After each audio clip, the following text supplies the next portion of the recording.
कुंभ राशि के जातकों को आप पर साढ़े सती का तीसरा चरण चल रहा है। काफ़ी मुश्किल दौर से आप गुजर रहे हैं। साढ़े सती के दोनों चरण और भी ज़्यादा मुश्किल रहे।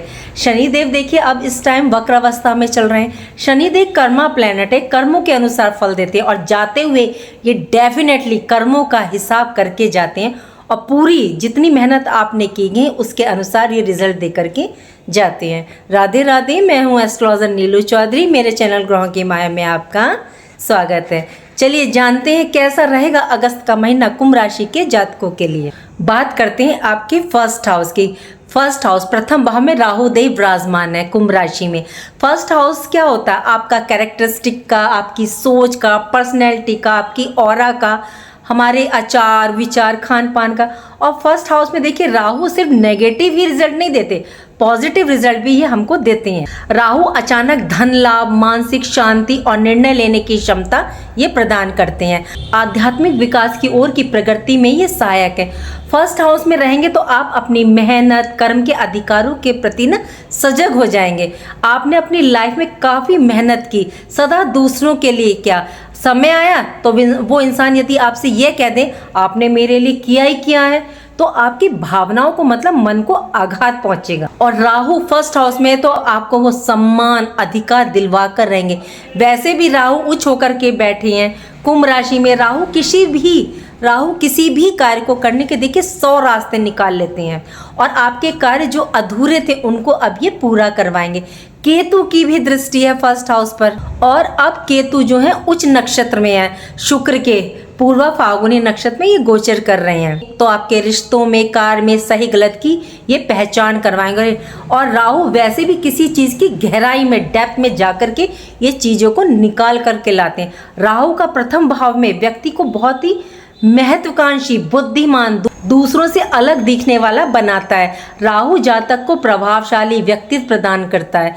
वे मतलब दूसरों को आसानी से प्रभावित कर सकते हैं और अपनी बात से सहमत करा सकते हैं। 18 महीने राहु आप पर रहेंगे, आपकी सोच पर रहेंगे तो अब ये बहुत से रहस्यों को उजागर करेंगे। ये आपको सही गलत की पहचान करवाएंगे। जैसे मैंने कहा ना, केतु भी शुभ नक्षत्र में आ चुके हैं और आपके फर्स्ट हाउस पर इनकी दृष्टि है तो आपकी जो इंट्यूशन पावर है उसको ये बढ़ाएंगे। तो आपके अंदर सही गलत को सोचने की जो है क्षमता वो बढ़ जाएगी। ये आपको बहुत ही सूक्ष्म ज्ञान करवाएंगे। शनि की साढ़े सती का अंतिम चरण, आपके अंदर शनि इस बात का ज्ञान करवा रहे हैं, मतलब कि वो आपको तपा रहे हैं। शनि कर्म तो देखिए करवाते हैं लेकिन रिजल्ट भी देते हैं। और गुरु बृहस्पति की दृष्टि राहु पर भी पड़ रही है, केतु पर भी है, तो ये आपको स्पिरिचुअलिटी की तरफ, धर्म अध्यात्म की ओर अग्रसर करेगी। वैसे भी केतु की दृष्टि का जो संबंध यदि गुरु बृहस्पति से हो या वहाँ पर विराजमान हो तो ये आपको साधु बना देगी, परोपकारी बना देती है। थोड़ा सा देखिए ध्यान रखिएगा, अहंकार की भावना आपके मन में इस दौरान नहीं आनी चाहिए। राहु क्यों है, कभी कभी ये दे देते हैं। बात करें सेकंड हाउस की। सेकंड हाउस में मीन राशि, यहाँ शनि वक्री हैं। दूसरा भाव आपकी वाणी, कुल, कुटुंब, परिवार का, आपकी सेविंग, धन के संचय का। सेकंड हाउस के स्वामी गुरु बृहस्पति इस दौरान अतिचारी अवस्था में है। यदि गुरु बृहस्पति आपकी पर्सनल हॉरोस्कोप में शुभ है तो ये आपकी शुभता में वृद्धि करेंगे, काफ़ी वृद्धि देखने को इस दौरान आपको मिलेगी। यदि नेगेटिव बैठे हैं तो नेगेटिव रिजल्ट में ये वृद्धि करेंगे। शनि वक्री हैं। वक्री का मतलब क्या है? सूर्य से उस ग्रह की दूरी का मतलब बढ़ जाना, मतलब सूर्य से उसकी दूरी काफ़ी बढ़ गई है, मतलब वो पृथ्वी के करीब होता है और उसकी गति धीमी हो जाती है। ज्योतिष में वक्री अवस्था पृथ्वी से देखने पर अपनी सामान्य गति से विपरीत दिशा में चलता हुआ कोई ग्रह प्रतीत होता है।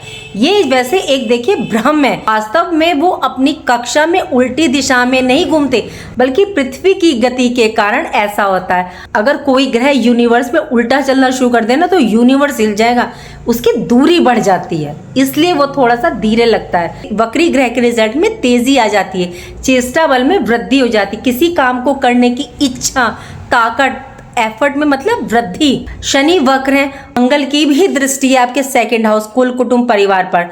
आपने अपने परिवार के लिए, कुल कुटुंब के लिए काफी बहुत कुछ किया, लेकिन सेकंड हाउस के स्वामी गुरु बृहस्पति अतिचारी होकर के आपके पंचम भाव में विराजमान है।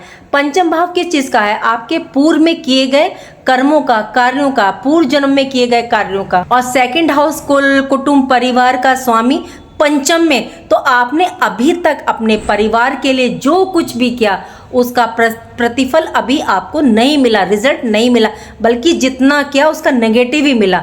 या कोई ऐसा कार्य है जो आपसे गलत हो गया हो, या आपका लिया हुआ डिसीजन गलत हो गया हो, जो परिवार के लिए गलत हो गया हो, तो शनि वक्र होकर के ये कह रहे हैं कि पास्ट में जो निर्णय आपसे गलत हो गए थे या कोई चीज रह गई थी तो उसको पूरा करो। शनि उस गलती को सुधारने का समय दे रहे हैं 28 नवंबर तक।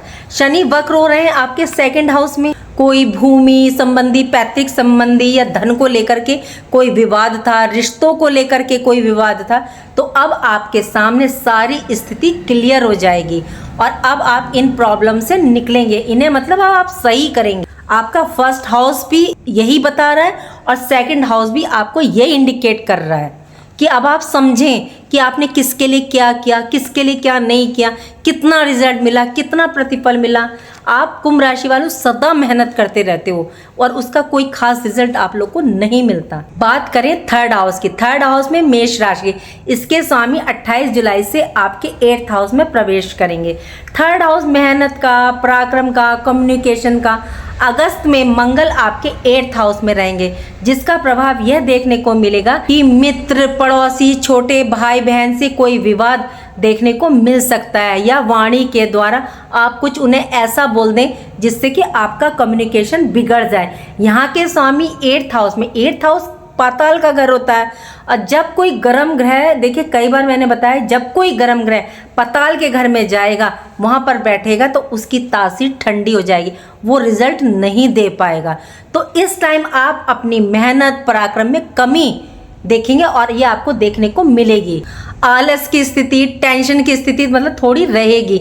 यदि कोई मेन डिसीजन ले रहे हैं तो अभी थोड़ा सा रुक जाए।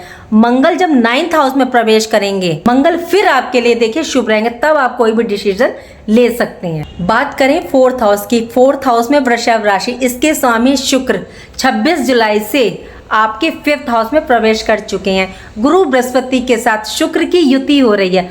4th हाउस किस चीज का होता है? हृदय का स्थान होता है, मन का।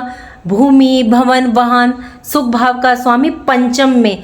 यदि परिवार में, पैतृक स्थान पर यदि कोई विवाद चल रहा है या किसी प्रॉपर्टी को लेकर के, तो गुरु बृहस्पति इसको संभालेंगे। माता के साथ अपने संबंध बना के रखिएगा, उनके स्वास्थ्य का ध्यान रखिएगा। बात करें 5th हाउस की, 5th हाउस में मिथुन राशि, इसके स्वामी बुध 6th हाउस में सूर्य के साथ। 5th हाउस में गुरु और शुक्र की युति है। हालांकि देखिए दोनों गुरु में कोई मित्रता नहीं है।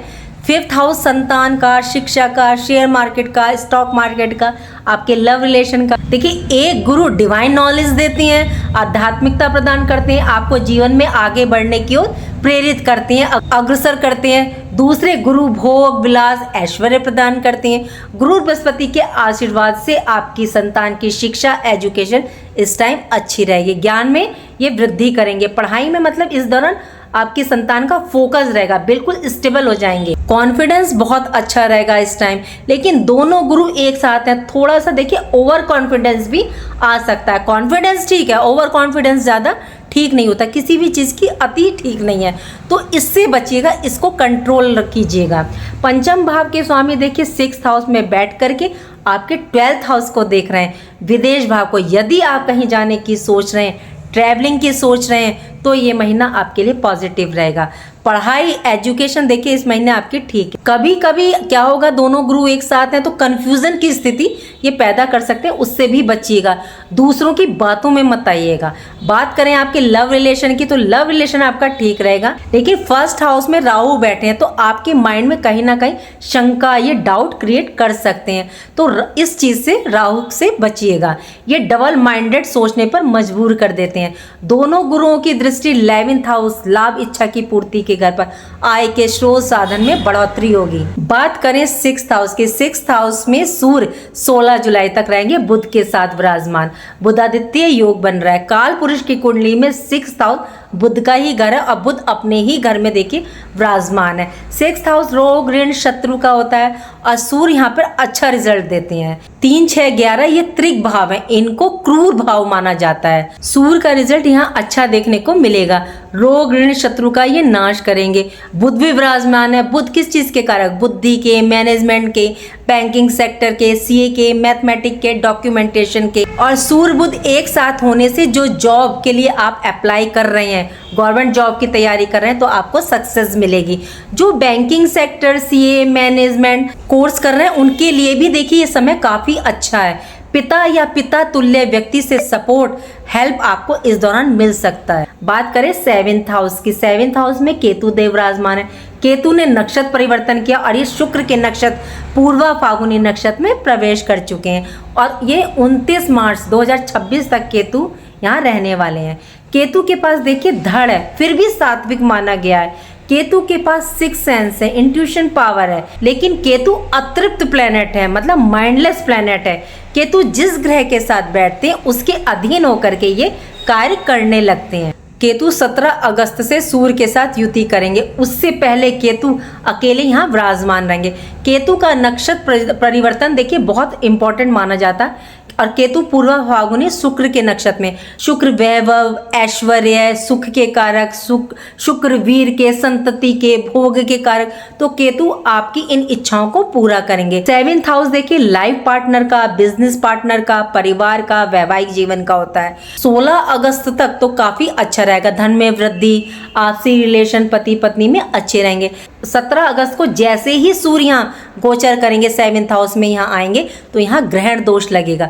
सूर्य देखिए यहाँ पॉजिटिव और नेगेटिव दोनों रिजल्ट यहाँ देंगे, आपको प्रदान करेंगे। जहाँ आपके लाइफ पार्टनर के लिए तो देखिए अच्छा रहेगा, लेकिन थोड़ा सा ईगो, गुस्सा भी देखा जाएगा, तो फैमिली परिवार में अहम ईगो को थोड़ा सा ना आने दें।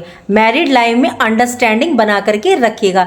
राहु की 7th दृष्टि भी है, तो राहु थोड़ी सी कंफ्यूजन, गलतफहमी, शक ये पैदा करते हैं, तो राहु के माया जाल से बचिएगा। देखिए सूर्य एक तरफ तो आपके लाइफ पार्टनर के लिए तो अच्छा आ रहे हैं, लेकिन कहीं ना कहीं मैरिड लाइफ में ये आपके शंका, कंफ्यूजन पैदा कर रहे हैं, तो बच के चलिएगा राहु से। फिर उधर सूर्य और केतु की युति हो चुकी है ग्रहण दोष की। बात करें 8th हाउस की, 8th हाउस में कन्या राशि, यहाँ मंगल शत्रु राशि में, पाताल के घर में। मंगल क्या? एनर्जी, क्रोध, गुस्सा। तो इस टाइम आपको गलत बात पर गुस्सा, क्रोध तो बहुत आएगा, इससे आप सामने वाले को कुछ कह नहीं पाएंगे, लेकिन अंदर ही अंदर आप, कई बार होता है ना गुस्सा बहुत आता है, लेकिन हम अंदर ही अंदर रुक जाते हैं, हताश हो जाते हैं, कुंठित रहेंगे। आप करने की तो बहुत कुछ सोचेंगे, लेकिन 8th हाउस में बैठे मंगल आपको कुछ ही करने नहीं देंगे। 8th हाउस देखिए पैतृक संपत्ति का, ससुराल का, गुप्त धन का, गुण रहस्य का, इन क्षेत्रों में परेशानी आ सकती है, थोड़ा सा ध्यान रखिएगा। ससुराल से रिश्ते ना बिगड़े। पैतृक संपत्ति, यदि कोई विवाद है, कुछ बड़ा देखने को यहाँ मिल सकता है। शनि की 7th दृष्टि, वक्र दृष्टि आपके 8th हाउस। यदि पीछे कोई गलती हुई या वाणी के द्वारा आपसे कोई रिश्ता बिगड़ गया, तो उसको सोचिएगा शांति से बैठ करके कि क्या गलती हुई, आपको क्या सुधारने का मौका इस टाइम शनिदेव दे रहे हैं। बात करें 9th हाउस की, 9th हाउस में तुला राशि, इसके स्वामी शुक्र आपके 5th हाउस में। नवम भाव, भाग्य भाव का स्वामी 5th हाउस में, बहुत ही बेस्ट पोजीशन। 9th हाउस पिता का होता, हाई एजुकेशन का होता, लंबी यात्राओं का, धार्मिक आध्यात्मिक यात्राओं का। अब पिता का इस दौरान आपको फुल सपोर्ट मिलेगा। हाई एजुकेशन की दृष्टि से बहुत उत्तम है, क्योंकि उधर पंचम से भी आपको हेल्प मिल रही है, तो हाई एजुकेशन के लिए बेहद उत्तम। यदि आप विदेश जाना चाहते हैं तो ये योग बना रहे हैं, क्योंकि 9th हाउस का स्वामी 5th हाउस में और 5th हाउस पंचम का स्वामी 6th में, और 6th हाउस से बुध देव की दृष्टि पड़ रही है आपके विदेश भाव पर, तो यहाँ 100% ये योग बना रहे हैं। यदि आपके कोई गुरु हैं या आप जिन्हें गुरु मानते हैं, उनका आपको इस दौरान फुल सपोर्ट मिलेगा, क्योंकि गुरु की पंचम दृष्टि आपके 9th हाउस पर। इन सब का सपोर्ट आशीर्वाद आपको प्राप्त होगा। पिता का, पिता तुल्य व्यक्ति का, गुरु का सपोर्ट आपको इस दौरान मिल रहा है। और जब गुरुओं का आशीर्वाद होता है, बड़े लोगों का आशीर्वाद होता है, तो कार्य तो स्वतः ही बनने लगते हैं। बात करें 10th हाउस की, 10th हाउस में वृश्चिक राशि, जिसके स्वामी मंगल 8th हाउस में। 10th हाउस आकाश का, इसके स्वामी पाताल के घर में गहराई में बैठे हैं। और 10th हाउस क्या होता है? जॉब का, राज्य का, सरकार का, आपके कैरियर, कर्म क्षेत्र का। तो इस टाइम कैरियर में आपको ध्यान रखना होगा। कैरियर का स्वामी यदि 8th हाउस में बैठ जाए या 12th हाउस में, तो अच्छा नहीं माना जाता। कैरियर की दृष्टि से यदि कोई डिसीजन लेना है तो अभी थोड़े टाइम के लिए मतलब रुक जाएं। 8th हाउस में मंगल रिस्पॉन्सिबिलिटी बहुत देता है। कैरियर से तो आप संतुष्ट नहीं रहेंगे इस दौरान। काम करने में या तो आपका मन नहीं लगेगा, कभी कभी आप काम को टालेंगे या काम में कमी निकाल सकते हैं। यदि आप परिवर्तन करना चाहते हैं, ट्रांसफ़र करना चाहते हैं, तो इसमें आपको देखिए सफलता मिल सकती है। लेकिन 15 या 16 अगस्त के बाद, 16 अगस्त के बाद कैरियर में थोड़ा सा आपको चेंज आएगा, मतलब धीरे धीरे स्टार्ट हो जाएगा चेंज होना। 16 अगस्त से पहले थोड़ा सा ध्यान रख करके चलिएगा। बात करें 11th हाउस की, 11th हाउस में धनु राशि, इसके स्वामी गुरु बृहस्पति आपके पंचम भाव में 5th हाउस में। 11th हाउस आपका बहुत ही रिच, बहुत बेहतरीन, गुरु अपनी ही राशि को देख रहे हैं और आपके काफ़ी डिज़ायर्स, लाभ, इच्छा पूर्ति ये करेंगे। शुक्र की भी दृष्टि है, शनि की 10th दृष्टि है, केतु की 5th दृष्टि है और मंगल की 4th दृष्टि। इतनी सारी दृष्टियाँ बहुत ही उत्तम। देखिए कई बार मैंने बताया कि ग्रहों के राशि परिवर्तन से ज़्यादा उनकी दृष्टियाँ बहुत ज़्यादा महत्वपूर्ण होती हैं। और इतनी दृष्टियाँ आपके 11th हाउस लाभ भाव पर, 11th हाउस लाभ भाव इच्छा पूर्ति के साथ साथ सोशल सर्कल का, बड़े भाई बहन का, आपका सोशल दायरा इस दौरान मतलब बढ़ेगा। आपके कर्मों के द्वारा आपको लाभ प्राप्त होगा। मान सम्मान, पद प्रतिष्ठा आपको अपने कर्मों के द्वारा ही प्राप्त होगी। केतु की भी दृष्टि है तो थोड़ा सा ध्यान रखिएगा, कोई मतलब कि इल्ज़ाम आप पे ना लग जाए या कोई आपके खिलाफ कोई षड्यंत्र ना कर रहा हो आपके वर्क प्लेस पर, तो थोड़ा सा इस साजिश से बचिएगा, थोड़ा सा मतलब ध्यान रखिएगा।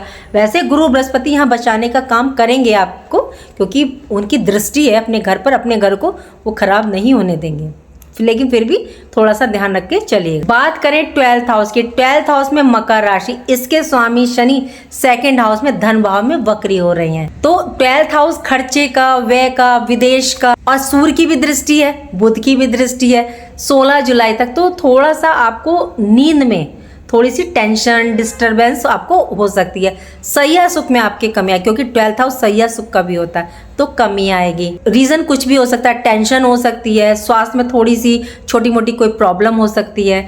यदि विदेश रिलेटेड आपका कार्य है, गवर्नमेंट रिलेटेड कार्य है, जॉब रिलेटेड आपका कार्य है, तो उसमें आपको बहुत बेनिफिट मिलेगा। टेंशन थोड़ी सी रह सकती है, लेकिन सूर्य की दृष्टि 12th हाउस पर, सूर्य आत्मा के कारक, शनि कर्म के कारक, आत्ममंथन चलेगा इस दौरान आपके अंदर।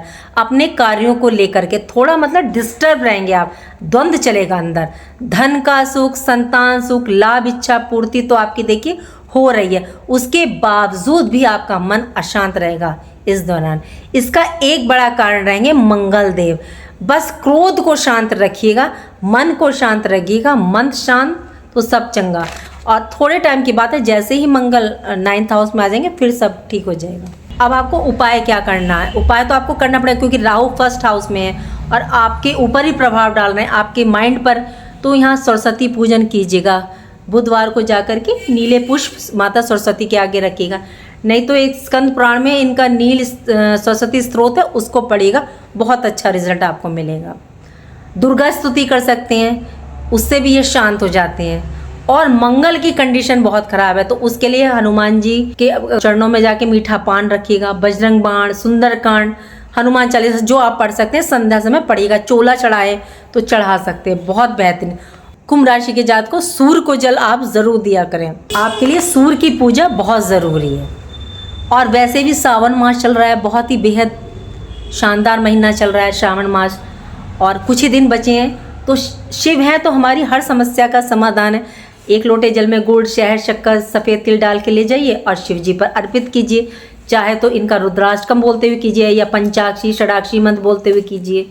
बहुत उत्तम रिजल्ट, बहुत बेहतरीन रिजल्ट सावन के महीने में आपको दिखने को मिलेगा। सारे ग्रह शांत हो जाते हैं अगर शिवलिंग की पूजा की जाए तो, और वो भी श्रावण मास में।